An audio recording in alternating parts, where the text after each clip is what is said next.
34 साल सुशांत सिंह राजपूत ने टेलीविजन के सीरियल पवित्र रिश्ता की वजह से शोहरत पाई और फिर बॉलीवुड में चले गए। इन्होंने बॉलीवुड में काई पूछे और MS धोनी जैसी हिट फिल्मों में काम किया। ये फिल्म क्रिकेटर महेंद्र सिंह धोनी की जिंदगी पर मबनी है। इन्होंने 2018 की फिल्म केदारनाथ में भी काम किया था और इनकी आखिरी फिल्म छिछोरे थी जो 2019 में रिलीज हुई थी। 9 जून को इनकी साबिक मैनेजर दिशा सालियान ने भी मुंबई की मॉल में अपने 14वीं मंजिल के अपार्टमेंट से छलांग लगाकर खुदकुशी कर ली थी।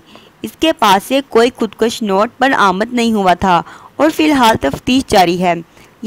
सुशांत सिंह राजपूत ने गले में रस्सी डालकर सुसाइड की। ये एक तरक्की पजीर कहानी है।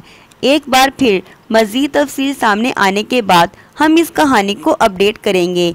कर्णी सिन्हा नामी एक ग्रुप ने राजपूत मलका पद्मावती की तारीख को मस्ख करने के इल्ज़ाम में बॉलीवुड के हदायतकार संजय लीला बंसाली के जिस्मानी तौर पर कातिलाना हमला करने के 2 दिन बाद अदाकार सुशांत सिंह राजपूत ने अनोखे तरीके से इस फेल का एहतजाज करने का फैसला किया।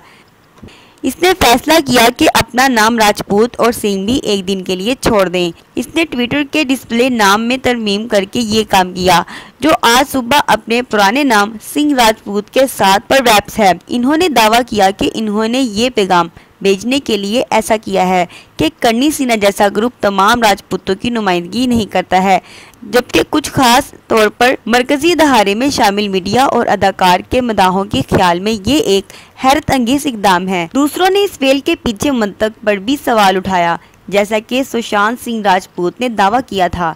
इस नाम को हाईजैक होने से बचाने के बजाय अपने नाम को छोड़ने के अमल से इस शिनाख्त को तर्क करने के करीब तर है और इसने ट्विटर पर वसी पैमाने पर तबसरों को अपनी तरफ रागिब किया। व्यूअर्स, आप मेरे चैनल को सब्सक्राइब करें ताकि मैं फ्यूचर में जो भी वीडियो लेकर आऊँ आपको सबसे पहले मिल जाए।